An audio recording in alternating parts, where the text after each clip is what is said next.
everyone, how you doing? Welcome to another special segment of HR Heretics, where we have shamelessly stolen the Dear Abby newspaper column advice prompt.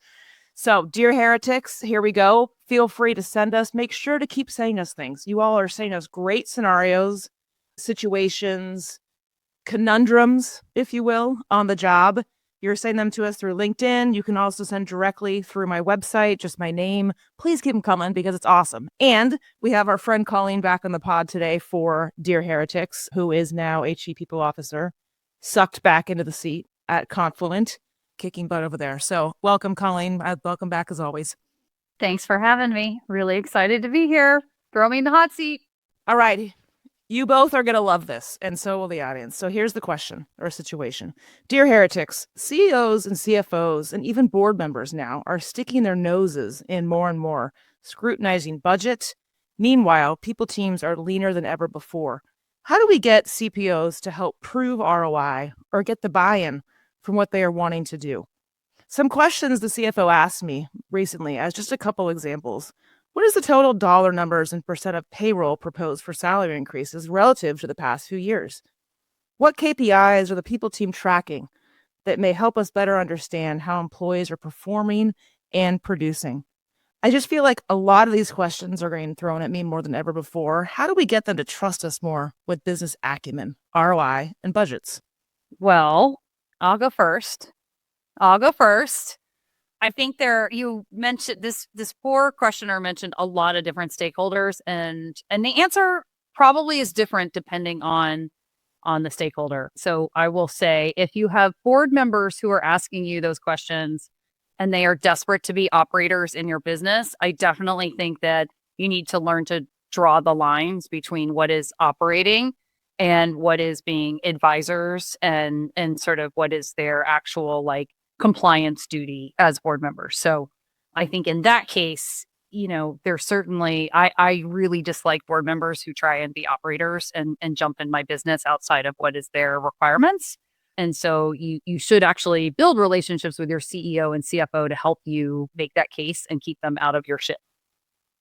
However, when it comes to your CFO and probably your CEO around sort of budgets and spend and those kinds of things, I actually think they're asking the right questions. And if they are asking you those questions right when you're in the middle of the cycle, it probably means that you didn't lay the groundwork ahead of time to come to alignment or agreement on how much money there is available to spend and what you're thinking about ahead of time in terms of how you're going to use that money and why you need that kind of pool and what you're addressing and what other business leaders are asking you for or asking the business for and how you're going to use that spend moving forward. Is there a philosophy across the company around promotions or internal mobility? What's the business outlook for the next 12, 18, 24 months versus what the business outlook, sort of retroactively? Is it a new CFO? Is it a, legacy CFO? Are you new in your job? There are a lot of, it's really hard to just sort of unpack where you're at, but I do think these questions are not that unusual. I mean, I'm used to getting them and having to react to those, but I'm also used to proactively building that bond and relationships so that we are in lock sync, especially when you're going to your CEO together and to the rest of your management team. I mean, if you do this well, you two are kind of like brother and sister and that you're like arm in arm. And so that this could be your greatest partner. So when, your head of engineering is coming to and asking for all of these crazy promotions and this crazy salary budget, you're like, whoa. We can't do that and we shouldn't do that. And your CFO is your backstop for why you should or shouldn't do that. But it sounds to me like potentially, that groundwork wasn't set ahead of time. And maybe they want to be your partner. Maybe they're asking you this question so they can be a great partner, So I don't see it necessarily as a us versus them, but that's my initial gut reaction to the question. Yeah, I agree with you. That one of the things that I learned is always assume good intent.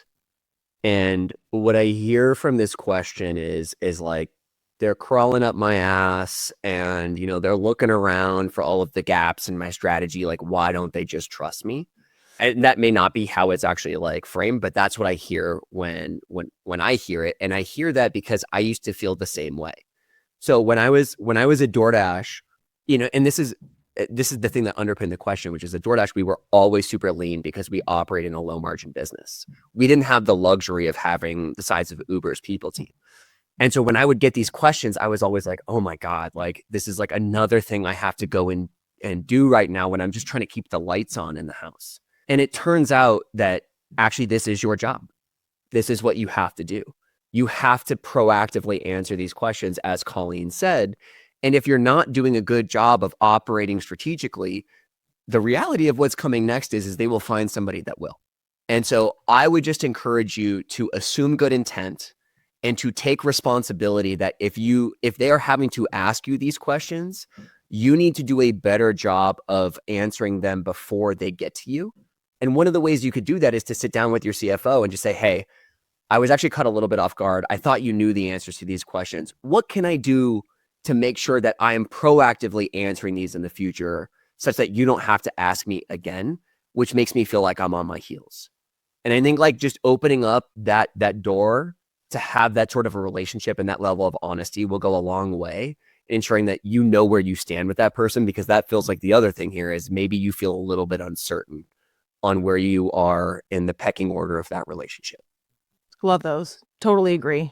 I mean, look, my add to this, to just be honest with this person, is, trust is earned, and that's earned through action. That's earned through answers. That's earned through owning your business. And I have to be really honest. Don't hurt me, but these questions are not kind of unacceptable. I think these are very logical questions to ask. And if you're owning your business, we should be able to answer those. Most recent job at Pendo, every cycle of this merit, I have like a 8-10 page deck.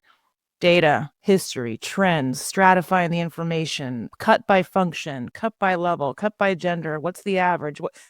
All of that. And that's just good. That's just good business. And so if folks ask you questions, you guys are CPOs, I ask my people questions. I don't, we'll go figure out the answer. I'm like, oh, trust just went down one. Like you're not thinking about these things. That doesn't make me sleep good at night. Makes me feel like you're unprepared and kind of sloppy. The second thing I'll say is we're not alone. Every one of these functional leaders, maybe even more so. I don't know, you guys can disagree, maybe even more so. They get enemas, marketing leaders on their budget, their pipeline spend, their candidate acquisition spend. It's crazy, CROs. And so I just, to Nolan's point, assume good intent, like we're not alone out there. Hey everyone, we'll be right back in a moment after a word from our sponsors. Real talk, most talent leaders haven't yet cracked how to leverage AI for meaningful impact on their hiring processes and business goals. But the leaders who are effectively using AI to transform their recruiting team's efficiency and quality use Metaview. Metaview is the AI assistant for the interview process. Their AI records and transcribes hiring conversations, like intakes, interviews, and debriefs, then provides perfectly summarized notes of everything that was discussed. That means your people can focus on creating human connections with candidates during calls and save time on the busy work of cleaning up notes after every interview. But it's so much more than just a time saver, because perfect notes means perfect data.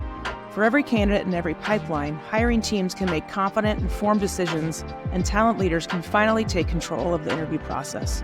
Join forward-thinking talent leaders at high-performing organizations like Brex, HelloFresh, and Quora, and check out Metaview. Head over to metaview.ai/heretics to talk to one of Metaview's product experts, or get started for free. You'll be up, running, and AI-enabled in minutes. I think the other thing too is that sometimes if you are new in the seat, you feel even more maybe you should just trust me, or you should be insecure. I'm I've been doing the same job for 15 years. I've done this for a really long time, and I just took a new role at a company. I've only been back in the seat for a couple of months, and I have a lot more experience than most of my peers, to be honest, like in this job. And yet I'm having to reestablish credibility all over again. I have to start over. I'm new to this company, and I still have to start from scratch and bring data and explain why I think something needs to be changed, or why something should be different, or explain and defend my decisions. And, don't take it personally. Like, I really think sometimes we over personalize things, and the reality is like, it's not personal. Like it really is much more about probably that person who, if it was I'm thinking from, the CFO's point of view on this is like, they're the person who's going to have to go to the audit committee or to the board or these other places and probably have to defend all of these spending decisions too. So, they're probably in the hot seat in another area. So, go back to Nolan's sweet point of assuming good intent. Who knew he was such a nice guy? Such a sweet man. Such a sweet man. So I know we're almost out of time. If I'm this person and many others listening, they're like, that's wonderful. But what do I start? How do I get good at this? What do I do like tomorrow? What advice would you both give them? Here's what I would say is just like, this is where if you can have an in-person conversation, please do that. Like, go for a walk, go grab coffee. This is where the human to human connection thing is so much better than text. Like, human to human connection is number one on the hierarchy list. Then it's like Zoom/phone call. Then like a million layers below that is like Slack. And so in an area like when you're dealing like this and you are feeling this way, this is the perfect opportunity for you to like go grab coffee with this person and specifically to say, hey, I felt a little off guard by getting this question. I thought you already knew the answer to it. I need to do a better job and take your half, like own your side. I need to do a better job of making sure that you feel like you're prepared. Here's the way I'm thinking about doing that moving forward. Does that work with your cadence? So like establishing what the problem is, coming with your recommended solution and owning your part of it. That's what I would do if I was you. I love that because a lot of folks, myself included early on, might jump into the data, the information, the numbers, and just start cranking. And to Colleen's point about the sibling analogy, start with the relationship. Colleen, what do you think? Sounds great. That's totally what I would do. Cool. Perfect. And then if it doesn't work, you can blame me and just light me on fire on LinkedIn. So that is our favorite pastime. That is another option. Send them this video and blame Nolan as always. Yeah. Okay, y'all. Thank you, Colleen, for joining us. Please keep them coming, everyone. These are really great to dive into. We're getting a lot of good feedback. Yeah, and we're going to try and have Colleen back a lot more. She just doesn't know that yet. It's great. Sounds good. See you guys. Bye, everyone. Bye. Thank you.